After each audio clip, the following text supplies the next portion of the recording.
Teaching Critical Thinking, An Introduction to the Special Section by David McRaney, from the May-June 2025 issue of Skeptical Inquirer. I recently enjoyed the great honor of taking the stage at CSICon 2024 in Las Vegas, where I gave a lecture about how people do and do not change their minds and offered advice on how and how not to change them. I met Neil deGrasse Tyson and Brian Cox, stole some candy from the booth operated by Skeptical Inquirer, and briefly played piano in the lounge down the hall from the exhibits and the conference swag, as skeptics from around the country, and even a few other countries, milled about waiting for the hotel elevators to come back online. It was the best.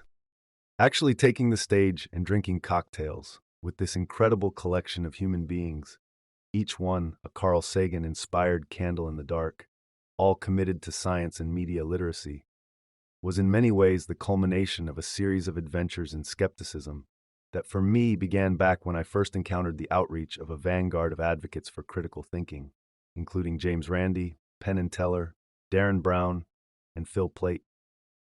So getting a chance to spend time with all the people who are now carrying the torch for the skeptics movement was an enormous moment for me.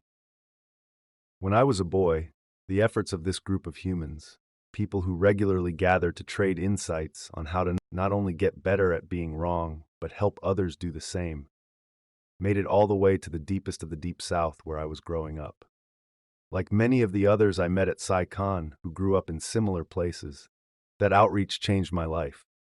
The efforts of this group set me on a path to learn more, think more, and understand more about why we think, feel, believe, and do all the weird things we do, believe, feel, and think. Therefore, it was an even grander honor to be asked to introduce this special section about critical thinking in this issue of Skeptical Inquirer, devoted to the new vanguard of science communicators, whose content is today, right now, making its way into the lives of people eager to find the others. It is with immense gratitude that I direct your attention to the essays just beyond this introduction, all written by the modern torchbearers of critical thinking outreach, all heroes on the front lines of thinking about thinking in this, perhaps our most epistemologically chaotic era, a time when the information ecosystem in which we live, work, and play will require more from the coming generations than just a side-eye at claims of the paranormal and sightings of unidentified flying objects. To navigate the constant barrage of possibly fake news, the anti-science death rattle of contrarian aging politicians, and the coming avalanche of AI-generated content, we will need to continuously update our critical thinking toolkits and pass them along to the uninitiated. In the pages that follow, you will find guides to do just that at every age. The incredible Stephanie Simoes of Criticid will show you how mind illusions in the style of optical illusions are a great way to introduce critical thinking to children. Steve Trash of PBS TV will share a new series of videos designed to teach kids critical thinking essentials in a style and presentation designed to keep their attention amid all the noise online. Timothy J. Redmond, an inspiring high school teacher, shares the syllabus for his course on critical thinking, which includes everything from how to approach astrology to how to write a paper on the chupacabra.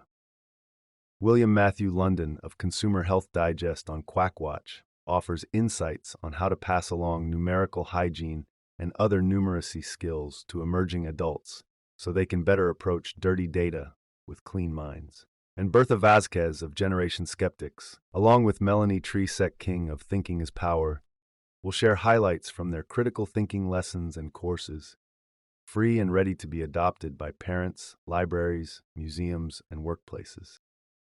While you read these wonderful pieces, I will continue my own outreach through the Alliance for Decision Education and the School of Thought, the You Are Not So Smart podcast, my upcoming books, and continued collaborations with the many torchbearers of this movement, such as Modern Rogue and Be Smart, both YouTube channels, as well as contributors to this issue, such as Criticid and Thinking is Power. It was the approachable, entertaining, challenging work of the previous generation of critical thinking advocates and educators that led me to become a science journalist. I owe everything to the pre-internet skeptics who made the sort of content that made its way to my trailer in the woods.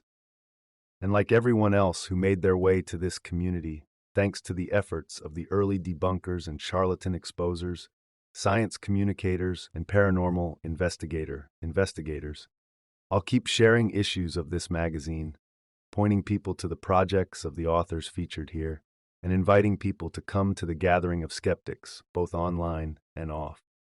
Because as long as people are still thinking, we must encourage people to keep thinking about thinking. And Skeptical Inquirer is the longest-running magazine devoted to that sort of intellectual humility, meta-introspection, and skeptical inquiry. Plus, they have great taste in individually wrapped candies. Thank you for listening to Skeptical Inquirer Audio Edition. This podcast is produced by the Center for Inquiry at our headquarters in Amherst, New York. If you would like to support our work, please consider subscribing to Skeptical Inquirer magazine at skepticalinquirer.org. It is listeners like you that make our work possible. With your support, we can continue to promote science, reason, and secular values throughout the world. Thank you.